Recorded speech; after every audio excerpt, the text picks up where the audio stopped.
সকাল সকাল চলে আসলাম, বাইরে প্রচুর বৃষ্টি হচ্ছে বন্ধুরা। আর এই তো সকাল সকাল এসে পড়লাম, নুডলস রান্না করব সবজি চিকেন দিয়ে।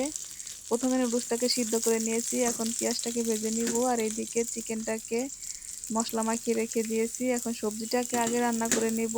সবজি কি কি দিয়েছি দেখো, বরবটি, গাজর, ক্যাপসিকাম। এই তো সবজিটা এখন হয়ে গেছে। এখন মশলা মাখানো সেই চিকেনটা দিয়ে দিলাম, হালকা করে একটু ভেজে নিব। এক সাইড করে সবজিটাকে রেখে দিয়েছি।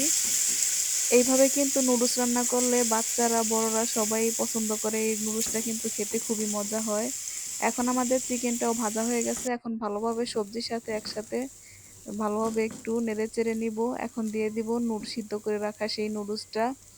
আর আজকের আমাদের নুডলস রান্নাটা কিরকম হয়েছে আপুরা কমেন্টে বলবে। এখন আমি সুন্দর করে নেড়েচেড়ে উল্টিয়ে পাল্টিয়ে মশলার সাথে ভালোভাবে নুডলসটাকে একসাথে করে নেব। আর আজকে আমাদের নুডলস রান্নাটা সবাই মিলে একসাথে খাবো বন্ধুরা।